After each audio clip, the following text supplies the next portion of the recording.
آپ نے یہیں بیٹھنا ہے، ماما ابھی آ جائیں گی۔ صفا اپنی 3 سالہ بیٹی کو صوفے پر بٹھاتے خود ریسیپشن پر چلی گئی۔ آج وہ یہاں جاب انٹرویو کے لیے آئی تھی۔ اس جاب کی اسے اشد ضرورت تھی اپنی معصوم بیٹی کو پالنے کے لیے، کیونکہ سوتیلی ماں اب اسے گھر سے نکالنے کی طاق میں تھی۔ مجھے اٹھاؤ گود میں پاپا۔ پری اپنے ننھے ننھے قدم اٹھاتی ہوئی سامنے والے مین آفس میں چلی گئی۔ جہانگیر خان ایک انتہائی اہم آن لائن میٹنگ کر رہا تھا کہ اچانک اپنی ٹانگوں سے لپٹی اس معصوم بچی نے اس کی پوری توجہ اپنی طرف کھینچ لی۔ وہاں موجود باقی ورکرز جہانگیر کے غصے کے خوف سے اگلے ہی لمحے سانسیں روک گئے، لیکن سب کی حیرت سے منہ کھلے رہ گئے جب جہانگیر نے غصہ کرنے کے بجائے اسے پیار سے اپنے پاس بٹھایا اور اپنا قیمتی فون اسے کھیلنے کے لیے دے دیا۔ ادھر صفا پریشانی کے عالم میں اپنی بیٹی کو ڈھونڈتی ہوئی جیسے ہی آفس کے اندر آئی، سامنے شخص پر نظر پڑتے ہی اس کے چہرے کا رنگ اڑ گیا۔ وہ شخص اس بچی کا باپ تھا، جہانگیر خان۔ صفا حیرت سے بڑبڑائی تھی اور اس کے ساتھ اپنی ننھی بیٹی کو موبائل سے کھیلتے دیکھ کر وہ حیران ہی رہ گئی تھی۔ تبھی اس ننھی پری کی نظر اپنی ماں پر پڑی تھی اور وہ موبائل چھوڑتی ماں کی طرف بھاگی تھی۔ صفا نے اسے اپنی باہوں میں اٹھا لیا تھا، جبکہ جہانگیر کی حالت بھی صفا سے مختلف نہ تھی۔ وہ بھی حیرت سے صفا کو دیکھ رہا تھا۔ صفا واپس مڑی تھی، اپنی بیٹی کو اٹھاتی وہ تیز تیز قدموں سے چلتی ہوئی باہر نکل آئی تھی۔ اس کی آنکھوں سے آنسو شدت سے بہہ رہے تھے۔ اس کا دل چاہ رہا تھا وہ دھاڑے مار مار کر روئے، لیکن وہ خود پر ضبط کرتی اپنی بیٹی کو سینے میں چھپائے بھاگتی چلی جا رہی تھی، جبکہ جہانگیر اپنی میٹنگ چھوڑے اس کے پیچھے لپکا تھا۔ ڈرائیور جہانگیر کو باہر نکلتا دیکھ کر الرٹ ہوا تھا۔ جہانگیر نے اسے دور سے اشارہ کیا تھا اور ڈرائیور نے گاڑی سٹارٹ کر لی تھی۔ وہ پچھلی سیٹ پر آ کر بیٹھا تھا۔ جلدی چلو، اس لڑکی کو فالو کرو، جبکہ اس کے نکلنے سے پہلے ہی صفا ٹیکسی میں بیٹھتی چلی گئی تھی۔ سگنل پر گاڑیاں اچانک رک گئی تھیں۔ صفا اپنی ٹیکسی سے نکلی تھی، کرایہ دے کر وہ آگے آگے پیدل چلنے لگی تھی۔ پیدل چلتے چلتے وہ ایک طرف مڑ گئی تھی اور چھوٹی چھوٹی گلیوں سے ہوتی ہوئی اپنے گھر چلی گئی تھی۔ یہاں سے پاس ہی اس کا گھر تھا، جبکہ جہانگیر پریشانی سے ادھر ادھر دیکھ رہا تھا۔ اسے وہ ٹیکسی نہیں مل رہی تھی۔ تبھی جہانگیر کی نظر اچانک اس ٹیکسی پر پڑی تھی۔ اس نے اس ٹیکسی کے پاس جا کر گاڑی رکوائی تھی اور فوراً باہر نکلا تھا۔ ٹیکسی کو اس نے روکا تھا اور خود وہ بھاگ کر ٹیکسی کے اندر جھانکنے لگا تھا، مگر صفا تو تھی ہی نہیں اندر۔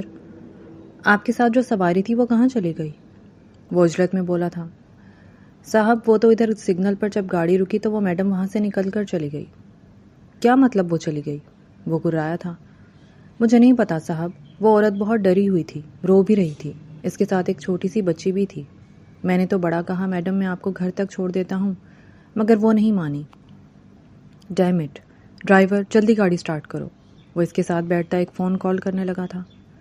سفیان، تم کہاں ہو؟ مجھے ابھی اور اسی وقت تمہاری ضرورت ہے، جلدی آ جاؤ۔ کیا بھابھی کا پتہ چل گیا؟ دوسری طرف سے شخص شاید جانتا تھا جہانگیر کی حالت کو۔ ہاں وہ ابھی مجھے ملی تھی، مگر نہ جانے اب وہ دوبارہ کہاں کھو گئی ہے۔ تم جلدی آؤ، ہمیں CCTV فوٹیج چیک کرنی ہوگی تاکہ پتہ چل سکے کہ وہ کہاں گئی ہے۔ اس کا دوست سفیان DSP تھا۔ انہوں نے وہاں کے سارے CCTV کیمراز کی فوٹیج چیک کی تھی۔ صفا نے بار بار راستہ بدلا تھا، جیسے وہ اپنے پیچھے کوئی نشان نہ چھوڑنا چاہتی ہو۔ یار، مجھے لگتا ہے بھابھی جان بوجھ کر روٹ چینج کر رہی ہیں تاکہ تم ان تک پہنچ نہ سکو، مگر مجھے سمجھ نہیں آتی کہ وہ خود کو چھپا کیوں رہی ہیں، جبکہ تم سے ملنے کے بعد تو ان کے پرابلم حل ہو جائیں گے نا۔ وہ حیران ہوا تھا۔ اس کے پیچھے کوئی بہت بڑی وجہ ہے جو میں نہیں جانتا۔ تم کسی بھی طرح مجھے صفا کو ڈھونڈ کر دو پلیز سفیان، وہ منت بھرے لہجے میں بولا تھا۔ ارے یار، میں تمہارے سامنے لگا ہوا ہوں، تم فکر نہیں کرو۔ میں اس علاقے کے سارے CCTV کیمراز کی فوٹیج منگوا چکا ہوں۔ جیسے ہی مجھے کوئی کلو ملتا ہے میں تمہیں بتا دوں گا۔ اور اگلا پورا دن اسی چیز میں نکل گیا تھا۔ رات کے 12 بجے سفیان نے اسے کال کی تھی۔ انہیں صفا کی ایگزیکٹ لوکیشن معلوم ہو گئی تھی۔ صفا وہاں سے نکل کر سیدھی اپنے گھر آئی تھی۔ وہ جو دل سے تہیہ کر کے نکلی تھی کہ آج وہ ہر حال میں جاب ڈھونڈ کر آئے گی، پھر سے خالی ہاتھ واپس آ گئی تھی۔ ہاں، مل گئی نوکری مہارانی کو؟ صدیقہ بیگم اسے دیکھتے ہی چلانے لگی تھی اور صفا آنسو چھپاتی کمرے میں چلی گئی تھی۔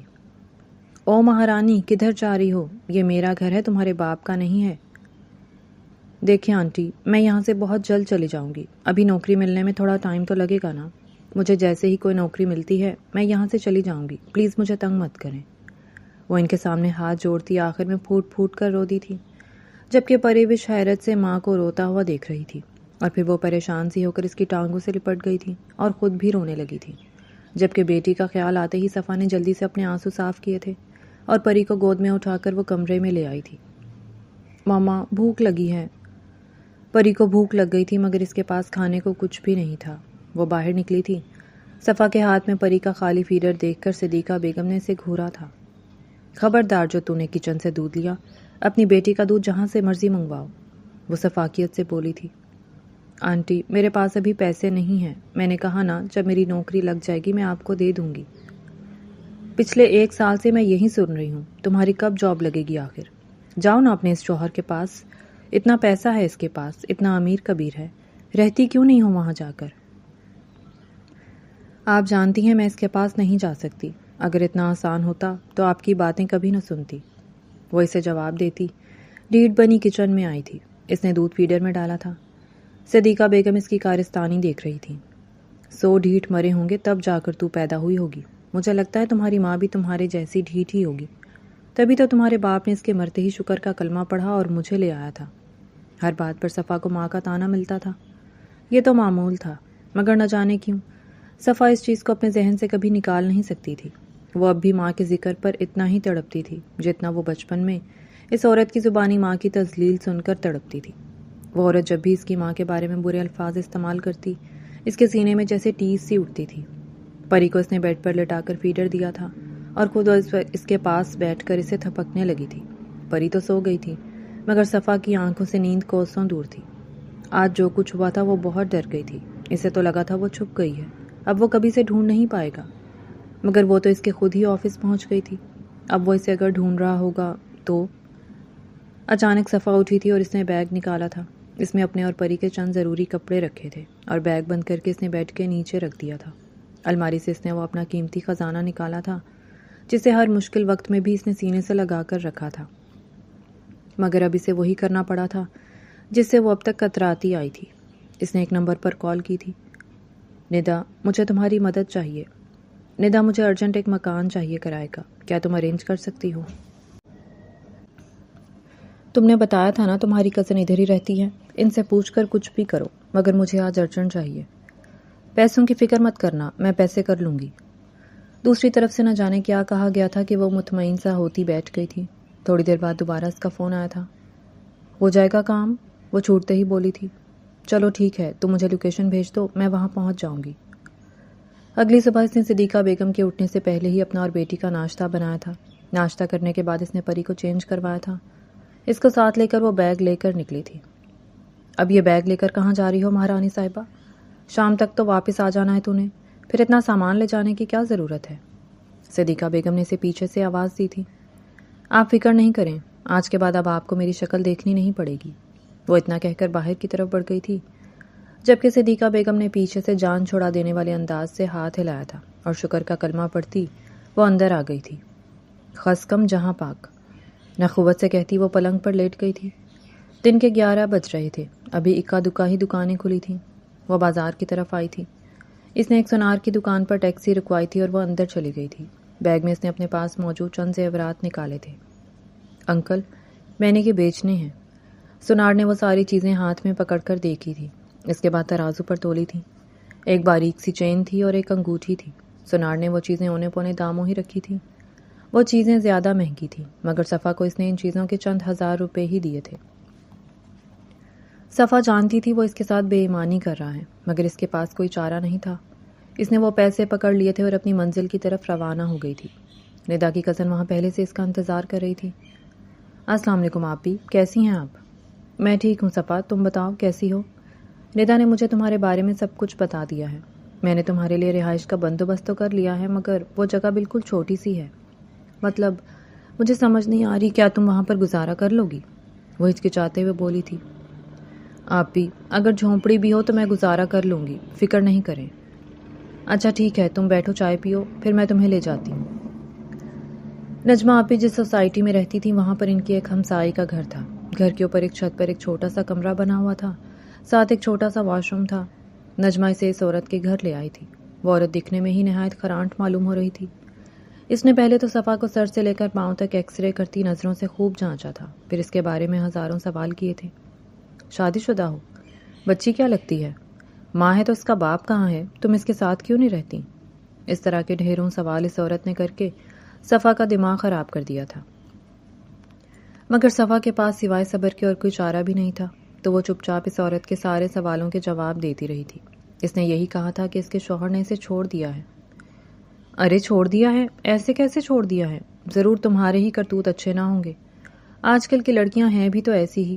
لیکن میری ایک بات کان کھول کر سن لو، ہمارے محلے میں شریف لوگ رہتے ہیں، جہاں ایسی ویسی کوئی حرکت کرنے کا سوچنا بھی مت۔ صفا نے حیرانی سے اپنے سامنے کھڑی آپی کو دیکھا تھا۔ نجمہ نے اسے ہاتھ کے اشارے سے چپ رہنے کو بولا تھا۔ اچھا آنٹی اب اسے گھر دکھا دیں۔ ہاں آؤ۔ اور صفا تو حیران ہی رہ گئی تھی۔ وہ جگہ ایسی نہیں تھی کہ وہ رہ سکتی تھی۔ چھوٹا سا کمرہ تھا، ارد گرد ڈھیر سارا گند پڑا ہوا تھا۔ ان کے گھر کا شاید سارا کچرا انہوں نے چھت پر ہی رکھا ہوا تھا۔ ایک چھوٹا سا واش روم تھا۔ واش روم کے اندر بھی پانی کا انتظام نہیں تھا، باہر صرف ایک ٹوٹی تھی۔ صفا حیران ہوئی تھی۔ آنٹی واش روم میں تو پانی نہیں ہے۔ واش روم میں پانی نہیں؟ یہ باہر ٹوٹی تو لگی ہوئی ہے نا، یہاں سے بھر بھر کر استعمال کر لینا۔ ایک بچی تمہاری اور ایک تم ہو، تم نے زیادہ پانی کرنا بھی تو کیا ہے؟ اور اس جگہ کا وہ 10,000 کرایہ مانگ رہی تھی، جبکہ صفا کی آنکھیں حیرت سے باہر کو ابلنے لگی تھیں۔ دیکھو میں نے اس کا کرایہ صرف 5,000 کر دیا ہے، اس سے 1 روپیہ کم نہیں دوں گی۔ اگر نہیں رہنا تو جاؤ۔ نہیں نہیں آنٹی، میں رہ لوں گی، مجھے کوئی مسئلہ نہیں ہے۔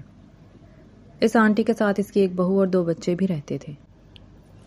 آنٹی کا شوہر وفات پا گیا تھا، بیٹا باہر کسی ملک میں کام کرتا تھا، اس لیے صفا کو یہ گھر بہت مناسب لگا تھا۔ صفا، مجھے پتا ہے یہ جگہ تھوڑی عجیب سی ہے، لیکن تم فکر نہیں کرنا، میں تمہاری ہیلپ کر دوں گی۔ نجمہ آپی نے اپنی ملازمہ کو ساتھ لیا تھا اور اس کی ساری صفائی کروا دی تھی۔ اس کے علاوہ انہوں نے ہی صفا کو ضرورت کا سامان بھی مہیا کر دیا تھا، جس پر صفا ان کی بے حد مشکور تھی۔ صفا کے پاس جو پیسے تھے ان سے تو ان کا گزارا ہونا ناممکن ہی تھا۔ 2-3 ماہ تو وہ اسی سے گزارا کر لیتی، آگے کیا کرتی؟ اس کے پاس چھوٹی سی بچی تھی، وہ دن رات اپنی نوکری کے پیچھے لگی ہوئی تھی۔ نجمہ آپی نے بھی اس معاملے میں اس کی کافی مدد کی تھی، مگر ابھی تک اسے کوئی خاطر خواہ نوکری نہیں مل رہی تھی۔ دوسری طرف جہانگیر اسے ڈھونڈتا ڈھونڈتا گھر تک آ گیا تھا، جبکہ صدیقہ بیگم اسے دیکھ کر حیران رہ گئی تھی۔ وہ تو گھر چھوڑ کر چلی گئی ہے، اب تم اسے کیا کہنے آئے ہو؟ بڑا ہی کوئی گھٹیا خاندان نکلا ہے تیرا بیٹا، مائنڈ مت کرنا، مگر جو تم لوگوں نے کیا ہے نا اس کے ساتھ، ایسے تو انسان جانوروں کے ساتھ بھی نہیں کرتا۔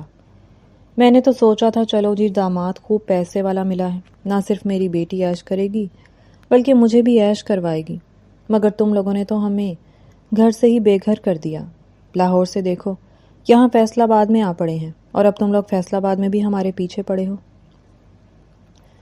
صدا کی منہ پھٹ صدیقہ بیگم تو اسے دیکھتے ہی شروع ہو گئی تھی۔ وہ بھلا کب کسی کے روب میں آنے والی تھی؟ وہ نہ جہانگیر سے ڈری تھی اور نہ ہی اس کے ساتھ گن مین اور پولیس کی وردی میں ملبوس لوگوں کو دیکھ کر خوف زدہ ہوئی تھی۔ مگر آنٹی آپ کیا کہہ رہی ہیں؟ وہ آپ کے ساتھ رہتی تھی، اسے ہم نے اس گھر میں انٹر ہوتے CCTV کیمرہ میں خود دیکھا ہے۔ ہاں بیٹا دیکھا ہے، دوبارہ فوٹو چیک کر لو، کل دن 11 بجے وہ یہاں سے چلی گئی تھی، یہ بھی اب دیکھ لو۔ کیا مطلب یہاں سے کہاں چلی گئی؟ یہ تو اس کا گھر تھا نا۔ مجھے نہیں پتا کہاں چلی گئی تھی، اور یہ گھر میرے شوہر کا ہے، اس کے شوہر کا نہیں۔ اب میں ساری زندگی تیرا بوجھ تھوڑی نہ اٹھا سکتی ہوں، وہ تیری بیوی ہے، تیری بچی ہے، تم خود اس کا بوجھ اٹھاؤ۔ یہ میرا گھر ہے، میرے شوہر کے پیسوں کا ہے، اور میرے پاس ہے ہی کیا؟ شوہر کے نام پہ جو دکانیں ہیں نا، ان کے کرائے میں صرف میرا ہی گزارا ہوتا ہے۔ میں تو نہ کسی کی ذمہ داری اٹھاؤں بابا، تمہاری ذمہ داری ہے، خود اٹھاؤ اور جاؤ اب یہاں سے، میرا دماغ مت خراب کرو۔ بہت پیسے ہیں نا تمہارے پاس، تو ڈھونڈ لو اپنی بیٹی اور بیوی کو، نہ جانے کہاں دھکے کھاتی پھر رہی ہوں گی۔ اس کے پاس تو پیسے بھی نہیں تھے۔ وہ ہاتھ ہلاتی ان کو کمرے میں چلی گئی تھی، جبکہ جہانگیر پریشان ہو گیا تھا۔ تم فکر نہیں کرو، جیسے ہم نے پہلے ان کو ڈھونڈ لیا ہے اب بھی ضرور ڈھونڈ لیں گے۔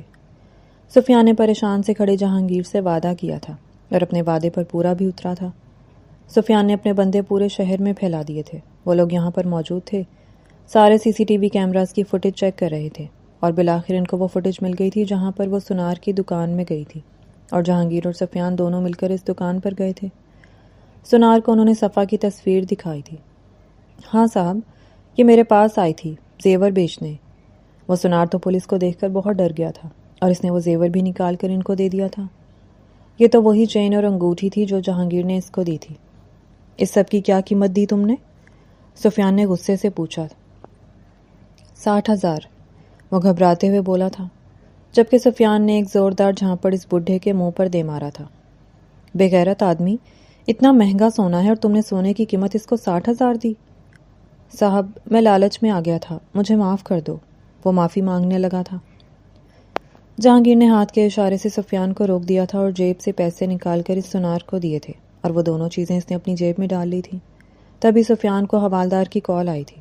حوالدار نے ان کو بتایا تھا کہ ان کو صفا کا ایڈریس مل گیا ہے۔ جہانگیر اس کے بتائے ہوئے پتے پر اکیلا گیا تھا۔ وہ نہیں چاہتا تھا کہ پولیس کو دیکھ کر ارد گرد کے لوگ ڈر جائیں یا صفا کے نام پر بدنامی ہو۔ صفا جس گھر میں رہتی تھی وہاں سے سیڑھیاں سیدھا باہر کی طرف آتی تھیں۔ ایک چھوٹا سا بند دروازہ تھا، کنڈی اس پر لگی ہوئی تھی۔ جہانگیر نے وہ کنڈی ہٹائی تھی اور سیڑھیاں چڑھتا ہوا اس مکان تک جا پہنچا تھا جہاں پر صفا رہتی تھی۔ وہاں پر وہ موجود نہیں تھی۔ وہاں پر چھوٹی بچی کی چند چیزیں پڑی ہوئی تھیں، چھوٹے چھوٹے کھلونے تھے۔ جہانگیر نے وہ گڑیا اٹھائی تھی۔ یہ گڑیا اس کو بالکل اپنی بیٹی کے جیسی ہی لگی تھی۔ جہانگیر نے اس گڑیا کو سینے سے لگا لیا تھا اور اس نے کمرے میں چاروں طرف نظریں دوڑائی تھیں۔ ایک میٹرس پڑا تھا نیچے، اس پر شاید وہ دونوں ماں بیٹی سوتی تھیں۔ ایک طرف ایک کالے رنگ کا بیگ تھا۔ دروازے کے ساتھ والی دیوار کے پاس ایک گیس والا چولہا رکھا ہوا تھا اور چند برتن یہاں پر رکھے ہوئے تھے۔ پاس ہی مسالوں کے ڈبے تھے جن میں مسالہ نہ ہونے کے برابر تھا۔ ایک ڈبے میں تھوڑی سی بچی ہوئی مونگ کی دال تھی، ایک ڈبے میں تھوڑا سا آٹا تھا۔ جہانگیر وہ سارے ڈبے کھول کھول کر دیکھ رہا تھا۔ اس کا دل چاہ رہا تھا وہ دھاڑے مار مار کر روئے۔ لاکھوں روپے وہ دن میں خود پر لٹاتا تھا، ہزاروں میں تو اس کی گاڑیوں کا فیول جاتا تھا، اور اس کی بیوی اور بچی کیسی قسم پرسی کی حالت میں گزارا کر رہی تھی۔ وہ وہاں سے اٹھا تھا اور پاس پڑے ایک چھوٹے سے واحد بکسے کی طرف آیا تھا۔ وہ سفری بیگ اس نے کھولا تھا۔ اس میں ان ماں بیٹیوں کے چند جوڑے تھے اور اوپر ایک تصویر تھی جو جہانگیر کی تصویر تھی۔ ساتھ ہی دو تین تصویریں اور تھیں، وہ بھی جہانگیر کی تصویریں تھیں جو شاید وہ اس کے گھر سے نکلنے سے پہلے اپنے ساتھ ہی لے آئی تھی۔ اوپر سفید رنگ کی ایک ٹی شرٹ تھی، یہ بھی جہانگیر کی ٹی شرٹ تھی۔ اسے یاد تھا، تبھی باہر کھٹکا ہوا تھا۔ ماما بھوک لگی ہے، جلدی سے کھانا دے دیں۔ یہ آواز پری کی تھی۔ وہ فوراً سیدھا ہوا تھا جبکہ صفا حیرت سے اپنے کمرے کے کھلے دروازے کو دیکھ رہی تھی۔ پھر وہ ڈرتے ڈرتے اندر آئی تھی اور اندر کا منظر دیکھ کر وہ گھبرائی تھی۔ آپ یہاں کیوں آئے ہیں؟ جبکہ پری تو جہانگیر کو دیکھتے ہی فوراً ماں کی گود سے نیچے اتری تھی۔ بابا، وہ بھاگ کر باپ کے گلے سے لگ گئی تھی۔ بابا آپ کہاں چلے گئے تھے؟ میں آپ کو بہت مس کر رہی تھی، اب آپ مت جانا۔ وہ اس کا چہرہ دونوں ہاتھوں میں تھامے بولی تھی۔ آپ اب پری کے پاس ہی رہنا، ٹھیک ہے؟ جبکہ جہانگیر نے اپنی بیٹی کو شدت سے سینے میں سمو لیا تھا۔ ہاں بیٹا، میں اب کہیں نہیں جاؤں گا، میں اپنے بیٹے کے ہمیشہ پاس ہی رہوں گا۔ ماما، اچانک ہی پری کو ماں کا خیال آیا تھا اور جہانگیر اٹھ کر کھڑا ہو گیا تھا۔ آگے بڑھ کر اس نے صفا کو اپنے ساتھ لگا لیا تھا اور صفا کا بھی جیسے ضبط جواب دے گیا تھا۔ پچھلے 5 سالوں سے اس کے دل میں جو غبار تھا، آج آنسوؤں کی صورت وہ بہہ نکلا تھا اور جہانگیر کے سینے میں منہ چھپائے وہ بری طرح سے رو دی تھی۔ جہانگیر نے اسے رونے دیا تھا، جبکہ پری تو پریشان ہو گئی تھی اور پھر پری بھی رونے لگی تھی۔ جب پری رونے لگی تو صفا خود ہی چپ ہو گئی تھی۔ سوری بیٹا، آپ چپ ہو جاؤ، وہ بیٹی کو چپ کروانے لگی تھی۔ بابا، ماما کو بھی بھوک لگی ہے پری کی طرح، اس لیے وہ رو رہی ہیں۔ جہانگیر نے فون کر کے کسی کو کھانا لانے کا کہا تھا۔ آپ یہ نہ کریں، یہاں لوگ دیکھیں گے تو کیا سوچیں گے میرے بارے میں؟ ابھی تو شکر ہے وہ آنٹی اور ان کی بہو کہیں گئی ہوئی ہیں۔ آپ یہاں سے جائیں پلیز، ورنہ اس محلے میں میرا رہنا مشکل ہو جائے گا۔ تم پاگل ہو گئی ہو، میں کہاں جاؤں گا؟ میں تمہیں لینے آیا ہوں اور اب میں تمہیں لے کر ہی جاؤں گا۔ مگر یہ ناممکن ہے، وہ منہ موڑ گئی تھی۔ کیوں ناممکن ہے؟ بیوی ہو تم میری، یہ میری بیٹی ہے۔ اتنے سال سے تم چھپ ہی رہی ہو، پتہ ہے نا میرا کیا حال ہوا ہے؟ ہمارا چھپنا ہی بہتر تھا، ہمارے لیے بھی اور آپ کے لیے بھی۔ اگر آپ زندہ رہنا چاہتے ہیں تو چلے جائیں۔ بھاڑ میں گئی وہ زندگی جس میں تم ہی نہیں اور میری بیٹی نہ ہو۔ پچھلے جو سال میں نے اذیت میں گزارے ہیں وہ میں ہی جانتا ہوں، میں نے کس کرب میں زندگی گزاری ہے، یہ بس میں ہی جانتا ہوں۔ اور کس سے ڈر رہی ہو صفا، اور کیوں ڈر رہی ہو؟ تم نے تو مجھ سے وعدہ کیا تھا کہ میرا انتظار کرو گی، لیکن تم وہاں سے بھاگ کر کیوں نکلی؟ مجھ پر اعتبار نہیں تھا تمہیں؟ خود ہی سارے فیصلے کر لیے، مجھے پکارتی تو صحیح، الٹا تم چھپنے لگی مجھ سے۔ کیوں صفا، کیوں؟ اور مجھے یہ تو پتا ہے کہ تم وہاں سے بھاگی نہیں ہو، تمہیں بھگایا گیا ہے۔ وہ کون ہے جس نے تمہارے ساتھ یہ سب کیا تھا؟ آج مجھے سب جاننا ہے، اب مجھ سے کچھ مت چھپانا پلیز۔ وہ سب کچھ جانتے ہوئے بھی اس سے پوچھ رہا تھا۔ وہ چاہتا تھا وہ اسے اپنی زبانی بتائے، سب کچھ۔ میں آپ کو بتا دوں گی، سب کچھ بتا دوں گی، پھر آپ وعدہ کریں یہاں سے چلے جائیں گے۔ میں ہرگز نہیں جاؤں گا، بلکہ تم دونوں کو لے کر جاؤں گا اپنے ساتھ۔ پری بیٹا، اپنا سامان اٹھاؤ، بس ضرورت کی چیزیں اٹھا لو، باقی رہنے دو۔ اور پری نے اپنے کھلونے اٹھائے تھے اور اپنے بابا کی تصویریں نکالی تھیں۔ بابا جی، آپ کی تصویریں اور یہ آپ کی شرٹ اور یہ کھلونے، اس کی بیٹی کی کل کائنات بس یہی چیزیں تھیں۔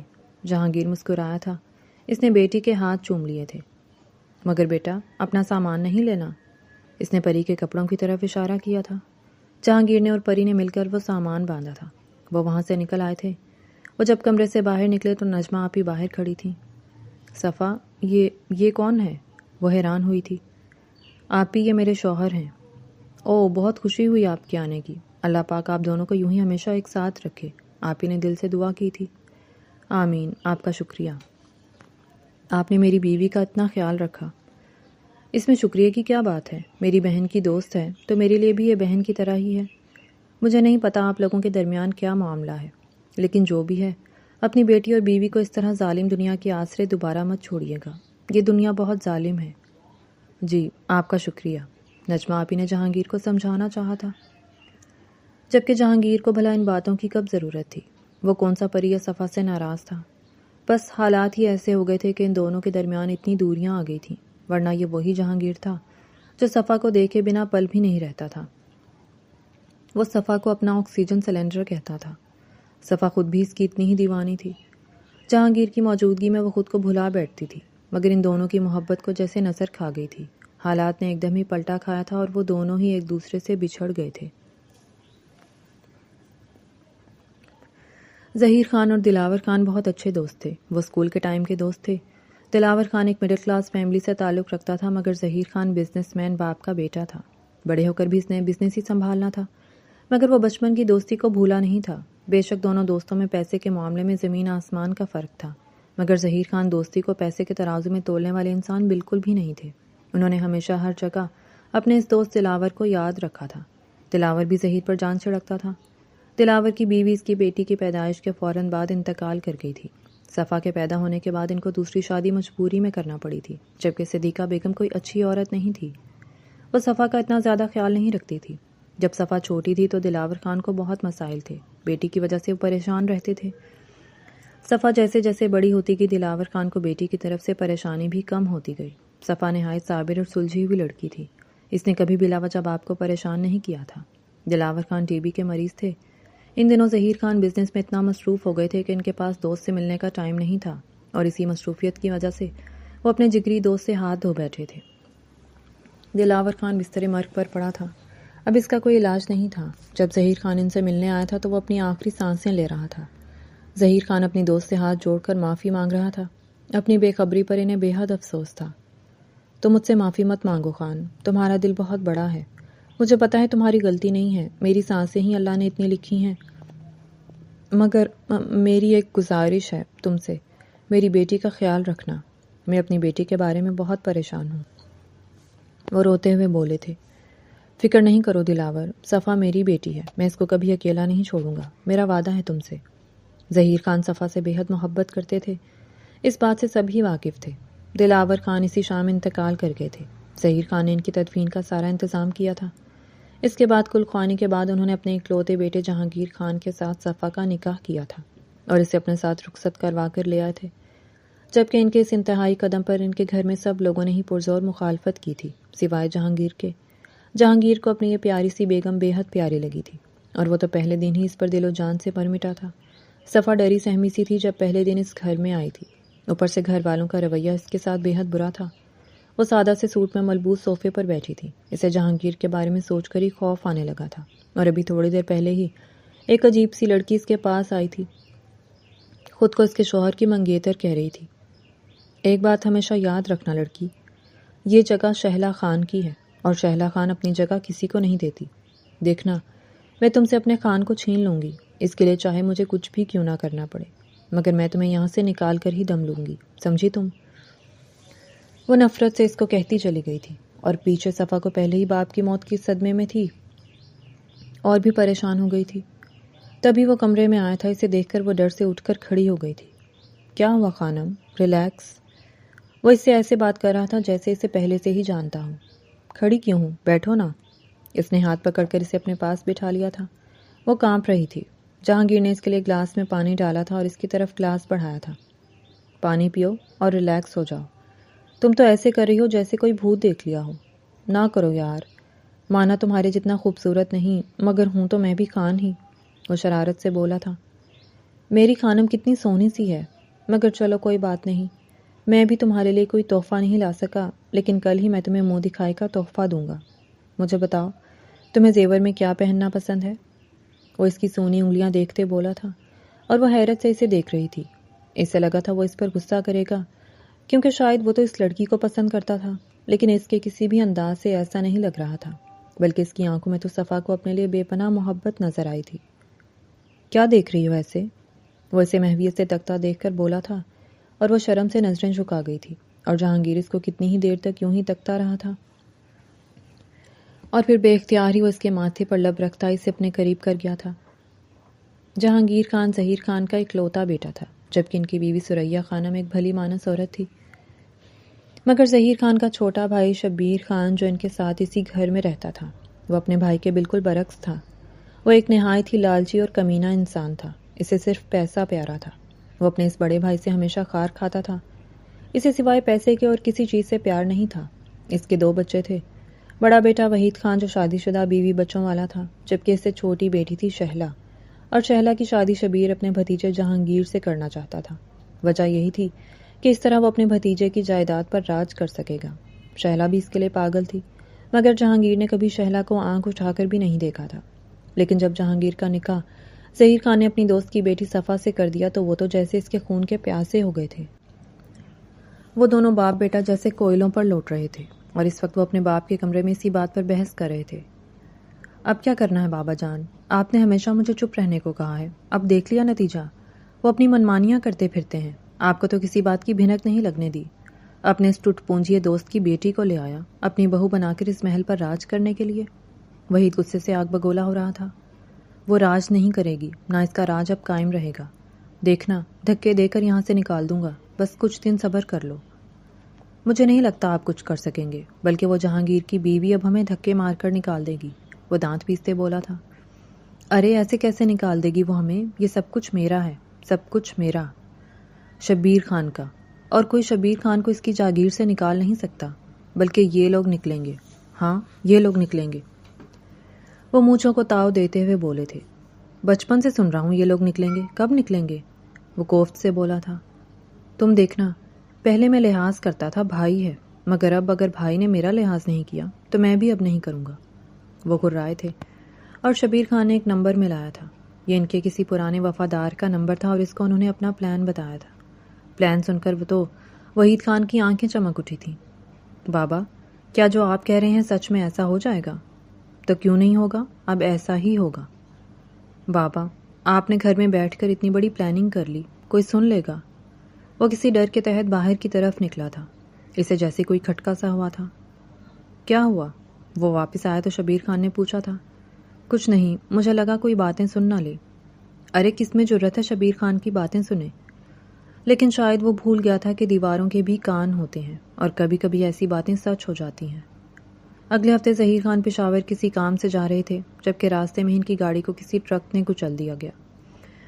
ابھی مہینہ بھی نہ ہوا تھا جہانگیر خان کو صفا کے ساتھ رہتے ہوئے اور اتنا بڑا حادثہ ہو گیا تھا۔ شبیر خان نے سب کے سامنے یہی ظاہر کیا تھا کہ ان کے بھائی کی کسی کے ساتھ جانی دشمنی تھی، اور یہ سب انہی نے کیا ہے، اور وہ جہانگیر پر بھی اب حملہ کروائیں گے۔ جہانگیر کو انہوں نے زبردستی باہر بھیج دیا تھا، وہ تو بوکھلا گیا تھا۔ چچا نے ان کو جیسا کہا اس نے ویسے ہی کیا تھا۔ ابھی جہانگیر کو 1 ہفتہ بھی نہ ہوا تھا پاکستان سے باہر گئے ہوئے، جب ایک رات ثریا خانم اور صفا پر حملہ ہوا تھا۔ اس دن صفا بے حد اداس تھی، بلا وجہ ہی اس کا دل اداس سا تھا۔ جہانگیر سے اس کی فون پر بات بھی ہوئی تھی، مگر وہ جو محبت کے جذبے سے نئی نئی آشکار ہوئی تھی اب بوکھلائی پھر رہی تھی۔ سارا دن وہ جہانگیر کی تصویریں دیکھتے گزار دیتی۔ اس وقت بھی وہ اس کی تصویریں نکالے بیٹھی تھی، اور جہانگیر کی وہ شرٹ جو وہ اتار کر گیا تھا وہ سینے سے لگائے آنکھیں موندے بیٹھی تھی جب ان پر حملہ ہوا تھا۔ اس حملے میں ثریا خانم تو نہ بچ سکی، مگر صفا وہاں سے جان بچا کر بھاگ گئی تھی۔ وہ وہاں سے رات کو چھپتی چھپاتی اپنے گھر آئی تھی۔ صدیقہ بیگم کو اس نے ساری رودات سنا دی تھی، اور پھر وہ راتوں رات وہاں سے فیصل آباد آ گئی تھی۔ فیصل آباد صدیقہ کے بھائی رہتے تھے۔ ان کے توسط سے انہوں نے لاہور والا گھر بیچ کر فیصل آباد میں گھر لیا تھا اور اب وہ وہیں رہ رہی تھی۔ صفا پریگننٹ تھی، اس کی ایک چھوٹی سی بیٹی پیدا ہوئی تھی۔ صدیقہ بیگم پہلے بھلا کب صفا کی ذمہ داری رکھنا چاہتی تھی، اب دوہری ان پر ذمہ داری آ گئی تھی، اور اب دن رات انہوں نے چک چک کرنی شروع کر دی تھی کہ وہ صفا اور اس کی بیٹی کو نہیں پال سکتی، کیونکہ صفا کو یہاں پر کوئی نوکری بھی نہیں مل رہی تھی۔ وہ پڑھی لکھی تھی، مگر نوکریاں تو یہاں سفارش والوں کو ہی ملتی ہیں، اور صفا کے پاس بھلا کون سی سفارش تھی؟ اس نے چھوٹی موٹی نوکری کرنا تو شروع کر دی تھی، مگر اس نوکری سے وہ اپنی بچی کو اچھی زندگی نہیں دے سکتی تھی، اس لیے اس نے مزید کوشش جاری رکھی تھی۔ وہ ایک دن اسی کوشش میں خان انڈسٹریز جاب کے لے گئی تھی، جبکہ وہاں جہانگیر خان کو بیٹھے دیکھ کر وہاں سے الٹے قدموں واپس بھاگی تھی، اور اب وہ جہانگیر سے چھپتی پھر رہی تھی، لیکن جہانگیر نے بھی اسے ڈھونڈ ہی نکالا تھا۔ جہانگیر اسے وہاں سے لے کر سیدھا اپنے لاہور والے گھر آ گیا تھا۔ راستے بھر وہ اور جہانگیر خاموش رہے تھے۔ صفا میں تو ہمت نہیں تھی وہ کچھ بولتی، اور جہانگیر بھی خاموش تھا۔ جب گاڑی جہانگیر کے گھر رکی تو صفا نے حیرت سے نظریں اٹھا کر اس گھر کو دیکھا تھا، اور پھر اس نے جہانگیر کو دیکھا تھا۔ تمہیں کیا لگا تھا جہانگیر نے ہاتھ میں چوڑیاں پہنی ہوئی ہیں؟ دشمن اس کے پیاروں کو خون میں نہلا دے گا اور جہانگیر ایسے ہی منہ چھپائے بیٹھا رہے گا؟ مگر آپ نے یہ سب کیسے کیا، اور آپ کو سب کیسے معلوم ہوا، جبکہ کوئی گواہ بھی نہیں تھا؟ آؤ بتاتا ہوں، پہلے گھر تو چلو۔ اس کا ہاتھ پکڑے سے گھر کے اندر لے کر آیا تھا۔ یہ گھر بالکل ویسے ہی تھا جیسے وہ چھوڑ کر گئی تھی۔ صفا کی نظر سامنے ہی سریا خان کی فوٹو پر لگی تھی، جس کی آنکھوں میں آنسو آ گئے تھے۔ اس رات ہوا واقعہ ایک دفعہ پھر سے اس کی نظروں کے سامنے آ گیا تھا، اور وہ اس رات کی وحشت سے کبھی نکل ہی نہیں پائی تھی۔ وہ آج بھی خون میں لت پت سریا خانم کو خواب میں دیکھ کر اچانک اٹھ کر بیٹھ جاتی تھی۔ کتنی راتیں وہ سکون سے سو بھی نہیں پاتی تھی۔ جہانگیر پری کو گود میں اٹھائے سریا خانم اور ظہیر خان کی تصویر کے پاس لائے تھے۔ پری، آپ کو پتہ ہے یہ آپ کے دادا ہیں، اور یہ دادو۔ اور پری تو بڑے شوق سے ان کی فوٹو پر ہاتھ پھیرتے دیکھ رہی تھی۔ دادو؟ اسے شاید سمجھ نہیں آئی تھی۔ جیسے میں آپ کا بابا ہوں، یہ میرے بابا ہیں اور یہ میری ماما ہیں، وہ سمجھانے لگا تھا۔ آپ کے بابا؟ تو پھر یہ کہاں ہیں؟ پری اب ان کو دیکھنا چاہتی تھی۔ بیٹا، وہ ہمارے پاس نہیں ہیں، وہ اللہ کے پاس چلے گئے۔ اللہ کے پاس؟ مگر کیوں؟ اور جیسے آپ پہلے اللہ کے پاس گئے تھے؟ اور بیٹی کی بات پر صفا کے دل پر جیسے ہاتھ پڑا تھا۔ نہیں پری بیٹا، ایسے نہیں کہتے، بابا تو آپ کے لیے ٹوائز لینے گئے تھے۔ وہ اسے ٹوک گئی تھی۔ ہاں، بابا میرے لیے ٹوائز لینے گئے تھے، آپ کے بابا بھی آپ کے لیے ٹوائز لینے گئے ہیں؟ جس پر صفا اور جہانگیر دونوں ہنسنے لگے تھے۔ آؤ میں پری کو پری کا روم دکھاؤں؟ اور وہ پری کو گود میں اٹھائے صفا کا ہاتھ پکڑے اپنے کمرے میں آیا تھا۔ واہ بابا، یہ روم تو بہت خوبصورت ہے، اور یہ گھر پری کا ہے، وہ مسکراتے ہوئے بولا تھا۔ سچ میں یہ گھر پری کا ہے کیا یہ میرا کمرہ ہے بابا؟ وہ اشتیاق سے بولی تھی۔ ہاں بیٹے، یہ آپ کا کمرہ ہے، صرف کمرہ نہیں، یہ پورا گھر، گاڑی، سب کچھ پری کا ہے۔ واو! وہ خوشی سے چہکنے لگی تھی۔ تبھی حمیدہ بوا آئی تھی۔ حمیدہ بوا، پری کو اس کا گھر دکھائیں۔ بوا نے پری کو اپنی گود میں اٹھا لیا تھا۔ کیسی ہیں آپ صفا بی بی؟ شکر ہے صفا بی بی، آپ آ گئی ہیں، اب امید ہے اب گھر میں رونقیں پھر سے آ جائیں گی۔ صفا کو دیکھ کر ان کی آنکھیں بھر آئی تھیں۔ میں ٹھیک ہوں بوا، آپ کیسی ہیں؟ اب آپ آ گئی ہیں نا، تو میں بھی اب بالکل ٹھیک ہوں، اب آپ مت جائیے گا۔ وہ پری کو لے کر چلی گئی تھی، جبکہ صفا کو لے کر وہ بیڈ پر بیٹھا تھا۔ مجھے سمجھ نہیں آ رہی یہ سب کیسے ہوا؟ کیا آپ کو پتہ چل گیا تھا کہ کس نے کیا؟ اور وہ وحید لالا اور چچا جان، وہ کہاں ہیں؟ اس نے ڈرتے ڈرتے پوچھا تھا، جس پر جہانگیر نے اپنے لب سختی سے بھینچ لیے تھے۔ تو مجھے بتاؤ صفا، اس رات کیا ہوا تھا؟ اور صفا نے ہونٹوں پر زبان پھیری تھی۔ میں یہاں سو رہی تھی، اچانک مجھے کسی کے چیخنے کی آواز سنائی دی تھی۔ وہ چیخ اماں کی تھی۔ میں بھاگ کر نیچے اتری تھی۔ شبیر چچا نے اماں کو پکڑا ہوا تھا، جبکہ لالا ان کو چھرے سے مار رہے تھے۔ میں چیختی ان کے پاس گئی تھی اور وہ درد سے چلا رہی تھی، مگر اس درد میں بھی ان کو میری فکر تھی۔ وہ مجھے مسلسل ایک ہی بات کہہ رہی تھی، صفا یہاں سے بھاگ جا، مڑ کے کبھی پیچھے مت دیکھنا۔ وحید، اسے پکڑو اور اس کو بھی مار دو، اگر یہ چھوٹ گئی تو یہ جہانگیر کو بتا دے گی۔ فکر کیوں کرتے ہو بابا، ہم جہانگیر کو کون سا زندہ چھوڑ دیں گے، اور یہ چھٹانک بھر کی لڑکی تھوڑی نہ میرے ہاتھ سے بچ پائے گی۔ وہ صفا کی طرف بڑھا تھا جب صفا ڈر کے مارے وہیں ساکت کھڑی رہ گئی تھی، جبکہ سریا خانم خون میں لت پت زمین پر پڑی تھی۔ بھاگ جا صفا، خدا کے لیے بھاگ جا، جہانگیر کو کچھ مت بتانا، بھاگ جا یہاں سے۔ ان کے آخری لفظ یہی تھے۔ اس کے بعد انہوں نے دم توڑ دیا تھا۔ وہی صفا کی طرف بڑھا تھا، اور صفا کے اندر نہ جانے کہاں سے اتنی ہمت آئی تھی کہ وہ پاس پڑا گلدان اس نے وحید کی طرف اچھالا تھا، اور خود وہ بھاگ گئی تھی۔ وحید خان اس دن اپنی بیوی اور بہن کو اپنے سسرال چھوڑ آیا تھا۔ دونوں نے بڑی شاندار پلاننگ کی تھی۔ پلاننگ کے مطابق انہوں نے سب کو یہی بتایا تھا کہ وہ دونوں باپ بیٹا اسلام آباد میٹنگ اٹینڈ کرنے جا رہے ہیں، اور بعد میں انہوں نے گواہی بھی پیش کر دی تھی کہ وہ اسلام آباد میں تھے۔ مگر جب اللہ کسی کو بے نقاب کرنے پر آتا ہے تو وہ اسی طرح کرتا ہے، جیسے شبیر خان اور وحید خان ہوئے تھے۔ جہانگیر کو بتاتے ہوئے صفا ایک دفعہ پھر سے شدت سے رو دی تھی۔ جہانگیر نے آگے بڑھ کر اسے اپنے ساتھ لگا لیا تھا۔ وہ اپنی ماں اور باپ کو واپس نہیں لا سکتا تھا، مگر اس نے ان کے خون کا بدلہ لے لیا تھا۔ مگر آپ کو یہ سب کیسے پتہ چلا؟ آپ تو لندن میں تھے نا؟ اچانک صفا کو یاد آیا تھا۔ وہ اس سے الگ ہوتے ہوئے پوچھ گئی تھی۔ میں لندن میں ہی تھا، اور مجھے تو چچا نے بھنک بھی نہیں پڑنے دی تھی۔ ان کی ایک ہی رٹ تھی کہ یہ لوگ تمہیں بیمار کر دیں گے۔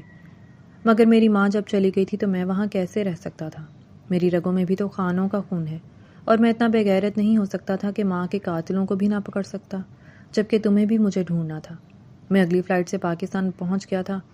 جب میں واپس آیا تو سارا نظام درہم برہم ہو گیا تھا۔ یہاں کا ہر معاملہ میرے ہاتھ سے نکل چکا تھا۔ پولیس نے بھی ثابت کر دیا تھا کہ کوئی ڈاکو گھر میں گھسے اور انہوں نے میری ماں کو مار دیا۔ CCTV فوٹیج میں بھی نقاب پوش لوگ پہلے گھر کے اندر آئے تھے، اس کے بعد باہر چلے گئے تھے۔ یہ شاید میرے چچا کی چلائی سازش تھی۔ میں بھی یہی سمجھ کر چپ ہو گیا تھا۔ لیکن اس رات میرے پاس حمیدہ بوا اور ان کا بیٹا کامران آیا تھا۔ حمیدہ بوا؟ صفا کو حیرانی ہوئی تھی۔ ہاں، جس رات چچا اور وحید نے مل کر میرے بابا کے قتل کا پلان کیا تھا، حمیدہ بوا نے یہ ساری باتیں سن لی تھیں۔ انہوں نے اپنے بیٹے کامران کو بتایا تھا۔ اس سے پہلے کہ وہ ہمیں اس بات کی خبر دیتے، بابا صبح ناشتے کے بعد فوراً ہی پشاور کے لیے نکل پڑے تھے۔ ہاں، حمیدہ بوا کے بیٹے کامران نے ایک کام اچھا کیا تھا۔ اس نے وہ موبائل چرا لیا تھا جس موبائل سے چچا نے ٹرک والے کو فون کیا تھا۔ جب میں واپس آیا تو ایک رات بوا اور کامران چپکے سے میرے پاس آئے تھے۔ انہوں نے مجھے ساری صورتحال سے آگاہ کر دیا تھا۔ میں نے اپنے دوست سفیان کو ساتھ لے کر ٹرک والے کو ٹریس کرنا شروع کیا تھا۔ وہ مل گیا تھا۔ اس نے ساری بات بتا دی تھی۔ پولیس چچا اور وحید کو پکڑ کر لے گئی تھی۔ وحید نے اپنا جرم قبول کر لیا تھا۔ اسے جیل ہو گئی تھی۔ جیل سے اس نے شاید بھاگنے کی کوشش کی تو وہ پولیس کی گولی کا نشانہ بن گیا تھا۔ یہ خبر میرے چچا کا نازک دل سہ نہ پایا اور ان کو اٹیک ہو گیا۔ اب ان کی بیٹی اور بیوی الگ گھر میں رہ رہی ہیں۔ شہلا کی میں نے شادی کر دی تھی کیونکہ اس کا کوئی قصور نہیں تھا، جبکہ وحید کے بچوں اور بیوہ کا سارا خرچ میں ہی اٹھا رہا ہوں۔ جہانگیر نے ساری بات صفا کو بتا دی تھی۔ مگر بوا نے یہ بات آپ کو پہلے کیوں نہیں بتائی؟ اتنا نقصان تو نہ ہوتا؟ تمہیں تو پتا ہے ہم خانوں کے غصے کا۔ بابا کو ان کا بھائی بہت عزیز تھا۔ ہم تو کبھی بھی یقین نہ کرتے، الٹا بوا کو ہی گھر سے نکال دیتے۔ اور مجھے اگر وہ مجھے بتا بھی دیتی تو میں نے بھی یہی کہنا تھا کہ میرے چچا کیسے اپنے سگے بھائی کو مار سکتے ہیں۔ یہ تو اس ٹرک والے نے مجھے ساری بات بتائی اور پھر چچا اور وحید بھی مان گئے، تب مجھے یقین ہوا۔ جہانگیر اٹھتے ہوئے بولا تھا۔ اس کی آنکھوں سے 2 آنسو ٹوٹ کر اس کے گالوں پر بہہ نکلے تھے، جنہیں صفا نے ہتھیلیوں سے صاف کیا تھا۔ آئی ایم سوری جہانگیر، میں نے آپ کو اکیلا چھوڑ دیا، مگر میں بہت ڈر گئی تھی۔ مجھے لگا تھا کہ اگر آپ سے ملنے کی کوشش کروں گی تو شاید یہ لوگ آپ کو بھی میرے ساتھ مار دیں گے۔ ہاں، ان لوگوں کا ہاتھ پڑ جاتا تو ان لوگوں نے مجھے مار ہی دینا تھا۔ یہ تو اللہ نے مجھے بچا لیا، اور یہ 5 سال میں نے کیسے تمہیں پاگلوں کی طرح ڈھونڈا ہے یہ میں ہی جانتا ہوں۔ آئی ایم سوری، میں نے آپ کو بہت تنگ کیا۔ صفا سر جھکائے اب شرمندہ سی ہو رہی تھی۔ اگر وہ جہانگیر سے یوں بلا وجہ نہ چھپتی تو شاید اسے بھی اتنی تنگیوں کا سامنا نہ کرنا پڑتا۔ اچھا یہ دیکھو، میرے پاس تمہارے لیے کچھ ہے۔ یہ کیا ہے؟ اس نے ٹیشو پیپر سے وہ چین اور انگوٹھی نکال کر اسے دی تھی۔ یہ آپ کو کہاں سے ملی ہے؟ یہ تو میں نے بیچ دی تھی۔ گفٹ کی تمہاری نظروں میں یہی اہمیت ہے نا؟ وہ مصنوعی غصے سے بولا تھا۔ میں بہت ڈر گئی تھی، اور اب میرے پاس پری کے دودھ کے لیے پیسے نہیں تھے، اس لیے مجھے مجبوری میں یہ سب بیچنا پڑا، ورنہ پچھلے 5 سالوں سے آپ کی نشانیوں کو میں نے سینے سے لگا کر رکھا ہوا تھا۔ ہاں، وہ تو مجھے اندازہ ہو گیا تھا، تمہارے پاس اپنی تصویریں اور وہ شرٹ دیکھ کر۔ وہ تصویریں اور شرٹ تو میرے پاس مجھے اپنی جان سے بھی زیادہ عزیز تھی۔ وہ مسکراتے ہوئے بول رہی تھی۔ تبھی باہر سے اچانک پری آئی تھی۔ ماما، بھوک لگی ہے۔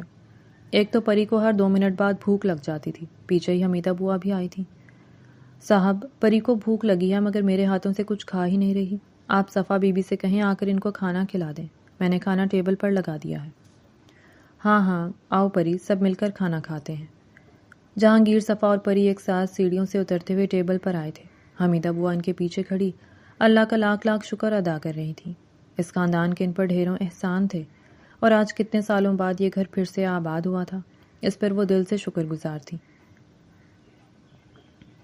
یہ کہانی صرف جدائی اور دوبارہ ملنے کی داستان نہیں، بلکہ اعتماد، صبر، محبت، قربانی اور اپنوں کے بھیس میں چھپے ظلم کا آئینہ ہے۔ صفا کا کردار ایک ایسی عورت کی تصویر پیش کرتا ہے جو حالات کے ہاتھوں ٹوٹنے کے باوجود اپنی بیٹی کے لیے مضبوط بنی رہی۔ البتہ اس کی سب سے بڑی کمزوری یہ تھی کہ خوف نے اسے اپنے شوہر پر اعتماد کرنے اور حقیقت بتانے سے روک دیا، جس کی وجہ سے 5 سال کی تکلیف مزید طویل ہوئی۔ جہانگیر کا کردار محبت، ذمہ داری اور وفاداری کی خوبصورت مثال ہے۔ اس نے اپنی بیوی اور بیٹی کو صرف ڈھونڈا نہیں، بلکہ ان کے دکھ کو سمجھا اور ان کے لیے کھڑا ہوا۔ اگرچہ کہانی یہ سبق بھی دیتی ہے کہ محبت صرف تلاش کرنے کا نام نہیں، بلکہ اپنے رشتے کی حفاظت اور بروقت حقیقت جاننے کی ذمہ داری بھی ہے۔ صدیقہ بیگم، شبیر اور وحید جیسے کردار یہ دکھاتے ہیں کہ لالچ، حسد اور سنگدلی انسان کو اس مقام تک پہنچا دیتے ہیں جہاں رشتوں کی حرمت بھی معمولی لگنے لگتی ہے، جبکہ نجمہ آپی اور حمیدہ بوا جیسے کردار یاد دلاتے ہیں کہ مشکل وقت میں ایک چھوٹی سی مدد بھی کسی کی پوری زندگی بدل سکتی ہے۔ پریز پوری کہانی میں معصوم امید اور ٹوٹے ہوئے رشتے کو دوبارہ جوڑنے والی سب سے خوبصورت کڑی بن کر سامنے آتی ہے۔ اس کی معصوم پکار، بابا اور اپنی ماں کی بھوک کو محسوس کرنا بتاتا ہے کہ بچے الفاظ سے زیادہ اپنے گھر کا درد محسوس کرتے ہیں۔ اس کہانی کا سب سے بڑا پیغام یہی ہے کہ خوف کو اتنا بڑا نہ ہونے دیں کہ وہ سچ بولنے اور اپنوں پر اعتماد کرنے سے روک دے، کیونکہ خاموشی کبھی کبھی مسئلے کو ختم نہیں کرتی بلکہ اسے مزید طول دے دیتی ہے۔ اور دوسری طرف کسی کے دکھ کو دیکھ کر فیصلہ سنانے کی بجائے اس کی حقیقت جاننے کی کوشش ضرور کرنی چاہیے۔ محبت وہ نہیں جو صرف خوشیوں میں ساتھ ہو، اصل محبت وہ ہے جو بچھڑنے کے بعد بھی تلاش کرتی رہے، آزمائش میں وفادار رہے اور واپسی پر گزرے ہوئے درد کا حساب لینے کے بجائے ٹوٹے ہوئے دل کو سنبھال لے۔ اور آپ کو یہ کہانی کیسی لگی؟ پڑھ کر اپنی رائے کا اظہار کیجیے گا اور چینل کو سبسکرائب کر لیں۔ شکریہ۔